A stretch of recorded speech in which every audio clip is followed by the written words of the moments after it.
What is up, everybody? I am RC Gates, and today for our comic review, we are going to be jumping right back into the world of Unit 44 with issue number 5.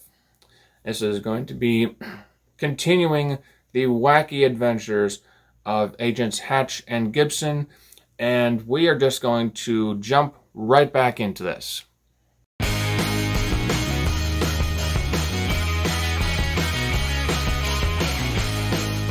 Alrighty, so this is Unit 44, issue number 5. And this is not an Alterna Giants version because this is its own self-contained story in a floppy size book. And this is a further continuation of the story of Unit 44. Although it doesn't contain the titular Unit 44. Instead, this is more of a self-contained story that doesn't really reference the previous 4 issues and that story arc. Instead, this one covers a story about a cult that is being formed by a guy named Marcus Teller. It's still Our heroes are still the same. They're still Agent Hatch and Agent Gibson, and they're still just as funny as ever. So, we are going to first cover the story for this review. The story is pretty much as I just told you. Agents Hatch and Gibson are being sent after a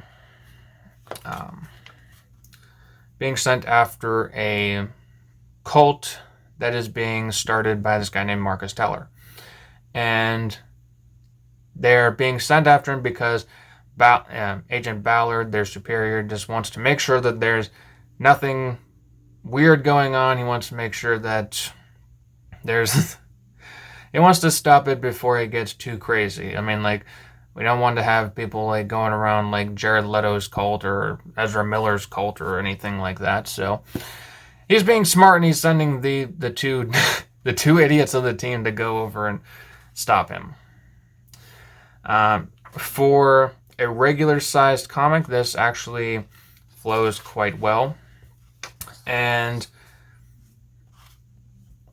it covers how gullible it covers how gullible Hatch and Gibson are whenever it comes to this cult, because as you progress through the story, they show that they're first trying to be all intimidating and stuff, and try to get to the center of what's this cult like, and what's driving these followers to this guy. And they figure out that it's pretty much just the guy's charismatic, he's fun to be around, and he's not necessarily, well, I was going to say he's not necessarily evil, but that changes as he doesn't seem evil. Let's just go with that one. He's very much like an actual cult where the leaders don't necessarily appear like they're a bad guy.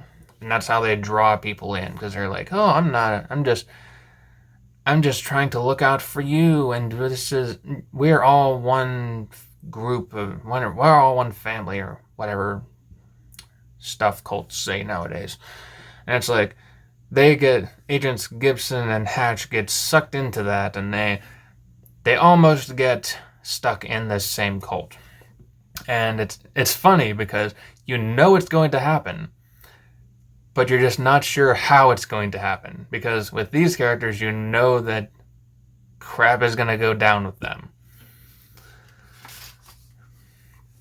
And at the end of the story, it pretty much just I don't want to spoil it for you, but it ends in pretty much the same way as what way most cults end.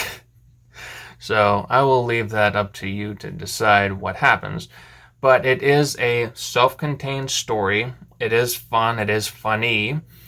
And again, seeing Agents Gibson and Hatch interacting with each other, having to pull each other out of the grip of the cult, and how they interact with people who aren't aliens or other Area 51 guys. It's an intriguing story to follow.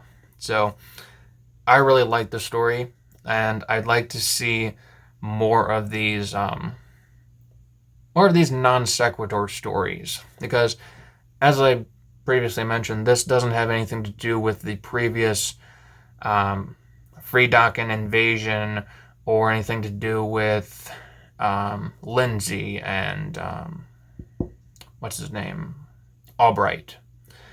So this is a completely new story, and being able to tell that whole story in just what I assume is 26 pages, because I haven't actually counted them out, is actually quite good.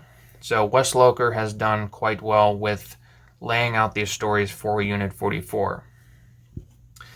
The characters, Gibson and Hatch, are pretty much the same way as they were. Gibson is still the thin, lanky, sort of like weirdly enthusiastic about his job now. And he still sucks at it.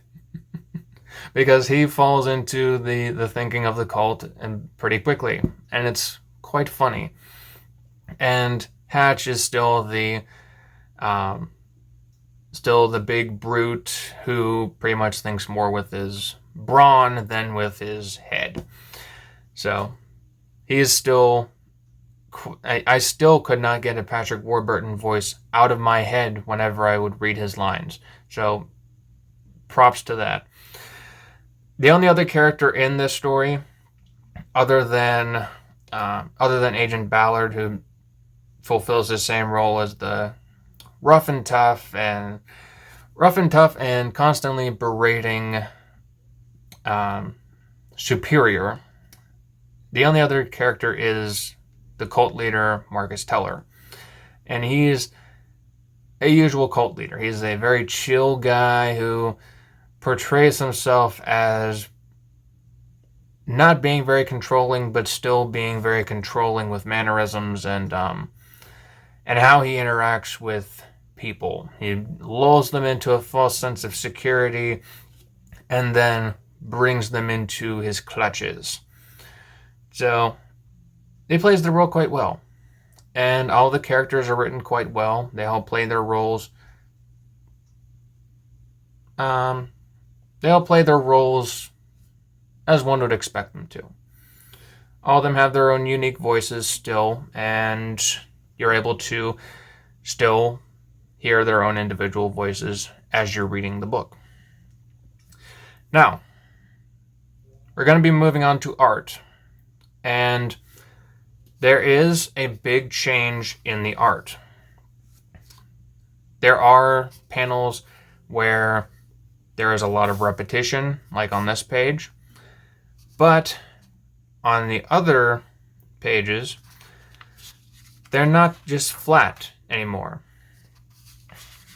They still have different angles to them, and they also have different character designs that are still identifiable from the previous book. This is because the art for Unit 44 changed artists. In the previous book, it was Ed Jimenez who was the artist. In this book, and I think in future books, it is Alexander Jovic.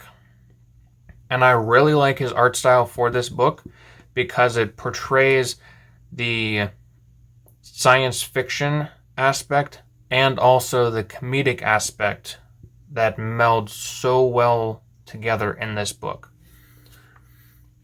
And being able to take these character designs and still have them be identifiable as these characters, and to be able to build upon them and make them even more unique from a previously established story, shows a lot of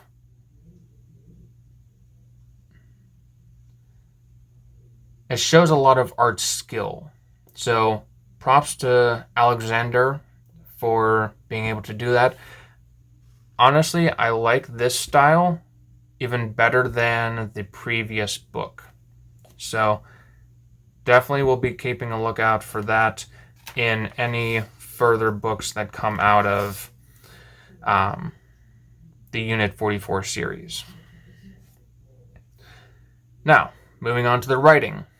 The writing is just as good as the previous book. Issue number 5, this one, it still has the same voices for the characters. The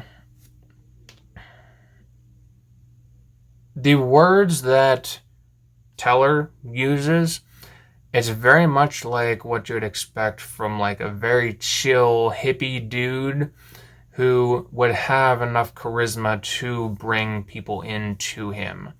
So it's very, it draws your guard down while also still keeping you aware that you need to keep your guard up because this guy is the villain.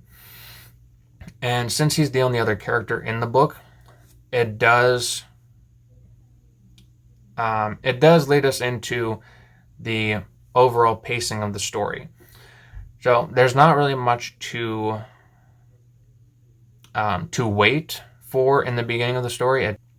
It lays out the mission for Hatch and Gibson, and it pretty much throws them right into it. Because with a regular floppy, you don't have the time to mess around. You don't have the time to muck about.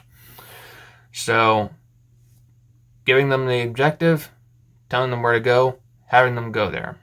And then their interaction with the cult and the inevitable outcome of what happens with the cult at the end.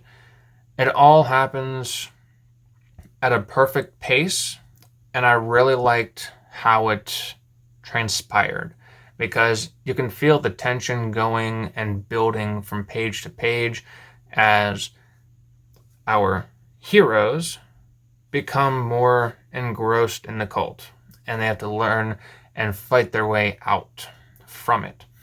So being able to have all of that happen in a short comic is quite masterful. So I definitely enjoyed the writing. It's done quite well. Now, the last thing, interest. With these non sequitur type comics where one story could be thrown into the middle of a storyline or it can be thrown into just a random issue somewhere,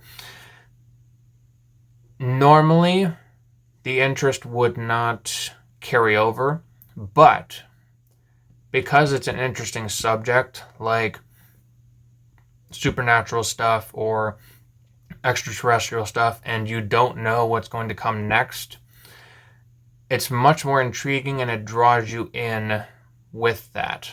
It's like if you go to the end of the book, that's the end of the book, and flip over the page and you're done with it. You're not going to know what's going to come next because there's not a teaser, there's not a guess as to what's happening next. You could be thrown into a story with Bigfoot or the Loch Ness Monster or the Manhattan Project, if any of you know what that is. All of that stuff is on the table. And the fact that all of that stuff is on the table is what keeps you coming back because you want to see what's happening next. So I have a ton of interest going into the next book, and I'm definitely going to be getting it. Now, what is my final review of Unit 44, issue number 5? I would say that this, much like the first book, receives a popcorn level. This book, as I have said, will keep you coming back. It is It's shorter than the previous one, for sure. But as I have said, the wealth of variety that this story concept allows will definitely keep you coming back for a long time. So I definitely recommend it. Well, that is all that I have for you guys today. I hope you all enjoyed the comic review. Please make sure to like, comment your opinions, your thoughts on these reviews, and also on the comics themselves, because I would like to hear what you guys think about them. Please make sure to subscribe to the channel for more comic reviews just like this one. And please also follow me on social media, on Twitter, Instagram, and Truth Social. Thank you all for watching, and I will see all of you guys in the next video. Peace out.